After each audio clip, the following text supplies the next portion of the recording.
So in today's video, I'm going to explain what you need to do to reach $10,000 a month in profit with the print-on-demand business model. Now, there's obviously a lot to get into. So today I want to talk about the core important pieces that actually matter and give you the best return for watching this video. These are the principles that helped me scale my own $1 million shops. Now, not to sound harsh, reaching the $1 million mark is quite difficult and not everyone is willing to go that far. So that's why today we're focused on the principles that can get us to just $10,000 a month. Now, this video is not filled with crazy retention hacks, edits, or memes, but you'll still want to save it for later so you can reference it when you need. The first piece of advice to making $10,000 a month in profit from print on demand is to stop sidelining. Stop standing on the sideline and step into the game. Until you make it, you'll always wonder if print on demand is the right business for you or if it's going to be a waste of time. But in reality, the only waste of time is continuing to stand on the sideline. If it doesn't end up being the business model for you, you can decide to quit and move on, at least knowing that you gave it your best shot. Usually what's keeping you on the sidelines and holding you back from making progress are the sacrifices and investments that you have to make. Broadly speaking, there's 3 types of investments you can make, and that's your traditional stocks, crypto, and real estate, basically just your traditional investing. And then you have things like education and business, which provide a much higher ROI or return on investment, but are also much more difficult to stomach. Now, if you had $1,000 and you put it into the stock market, you're taking a risk, but you can still watch it go up and down, and you can take your money out freely whenever you'd like, whether that's for a small loss or a small profit. Now, the principle here is that you kind of know you still have that same $1,000. If you put $1,000 into a traditional investment, it needs to do a 5 or 10x to make any kind of meaningful return.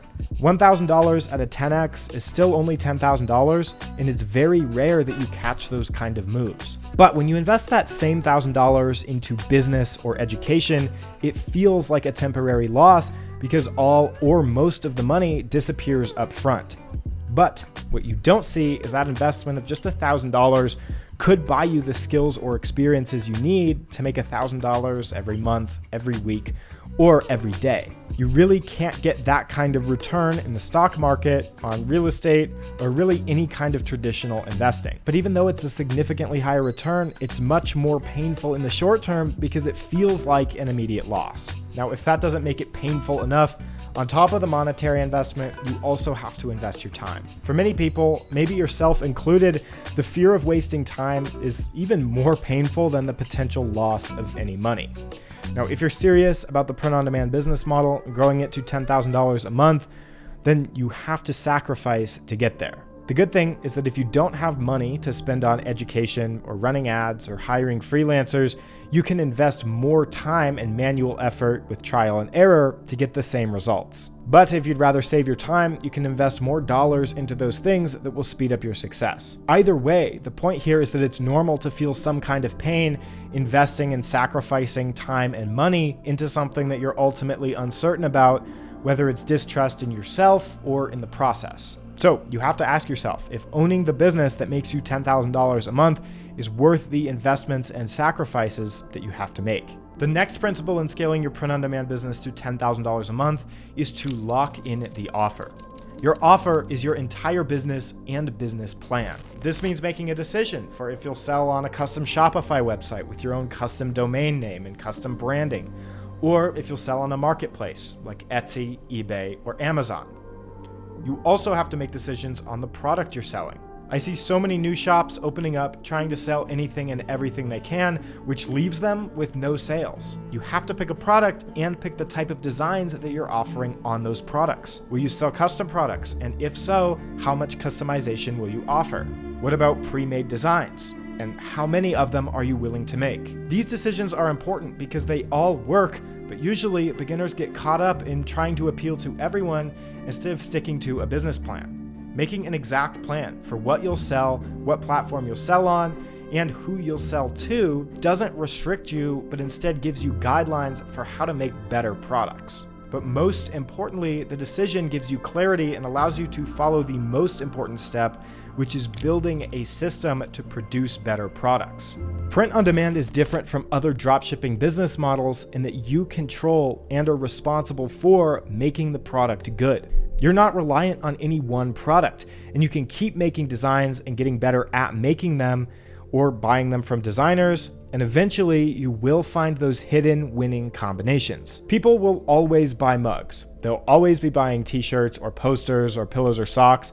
These products are core human purchases that they will always need. Now, they don't always need to have designs on them, but the fact that they always sell and make up some of the largest industries in the entire world really shows you the possibilities here. We're not limited to selling one product to a single group of people. Print on demand allows us to make products that target all kinds of interests so that we're never stuck just selling one thing. Now, in order to do that, we need to have a system in place that allows us to make products and generate designs for all kinds of interests for our specific products. Now, people usually think, I just need to make a few products, post them for sale, and I'll start making money. And fundamentally, that is correct, except that it leaves out one major detail, which is the amount of work that you need to do. Now, I wanted to show you something, which is the first design that I ever made for my print-on-demand business back in 2019. Now, for those of you who don't know, this is the Colorado flag icon, or like the Colorado Sea. And I kind of thought that since I was from Colorado, even though I don't own anything like this, I thought that somebody out there might buy this design on a mug. And yeah, I just took the logo and somehow made it worse. And my second variation was this one.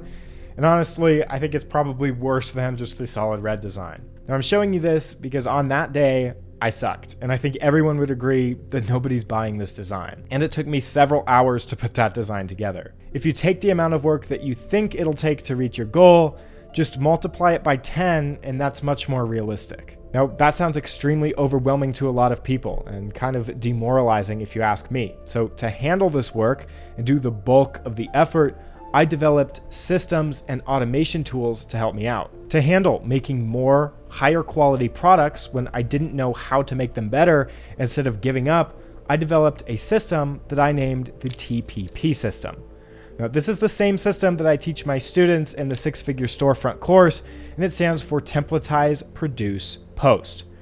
This system allows my students and I to come up with product templates that produce dozens or even hundreds of products from single ideas and then turn them into listed products. This eliminates all that frustration from making bad designs and makes it so much easier to make products that people love. Now, even if you're not following my same TPP process that I teach my students, the underlying principle here is that you need some kind of a system to help give you direction and help you improve the products that you're selling. A good system allows you to take an idea and turn it into a lot of high quality products that are proven to sell. Now, this still requires time and effort, and even the best systems will still require you to put in time and effort to the best of your ability. Now, after developing a system for making the products, I then went on to develop automation tools to handle making mock-up images and uploading the products for me. Now, I've shared a lot of this on my YouTube channel for free, and I also have my educational program available.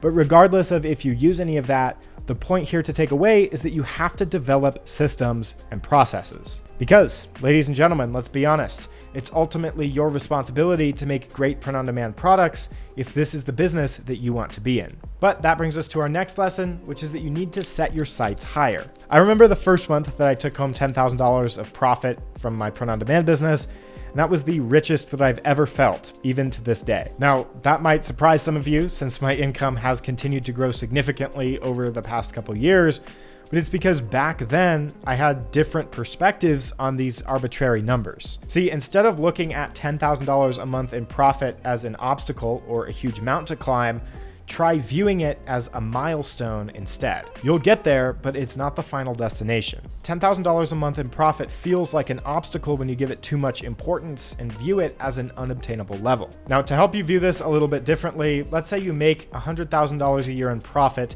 and maybe you live on half of that, right? So you live frugally on $50,000, and then you save the other half, the other $50,000. But in doing that, living on 50 and saving another $50,000 a year, it would take you 20 years to save up $1 million. Now, don't get me wrong, I think that even having the opportunity to make $10,000 a month online is a blessing and an incredible amount of money. I mean, that puts you in the top 15% of earners in the United States. But while that is a lot of money, you have to remember that we're here to start a business because we don't want to be stuck at any given income level. A business is worth starting because it gives you disproportionate leverage over the time that you put in. You can grow a business that earns far more than $10,000 a month. So set your sights higher so that you'll reach $10,000 a month and then far beyond it. That's why viewing $10,000 a month as a milestone and not a destination can help restore your perspective. And when you're setting your sights higher, it will help you create higher quality products. Instead of trying to just throw something together, when you're focused on building something that's a six-figure or multiple six-figure business, you build it differently. You focus on quality and making your products feel like a premium experience. And this can be very difficult for beginners to understand when they first get started. They don't spend as much time tending to the presentation or that first impression that the product with their design has on the customer. If you're able to get started and gain clarity on what you sell and how you sell it, build out a system to help you make more higher quality products, and aim to grow a quality business, you'll have no trouble reaching $10,000 a month.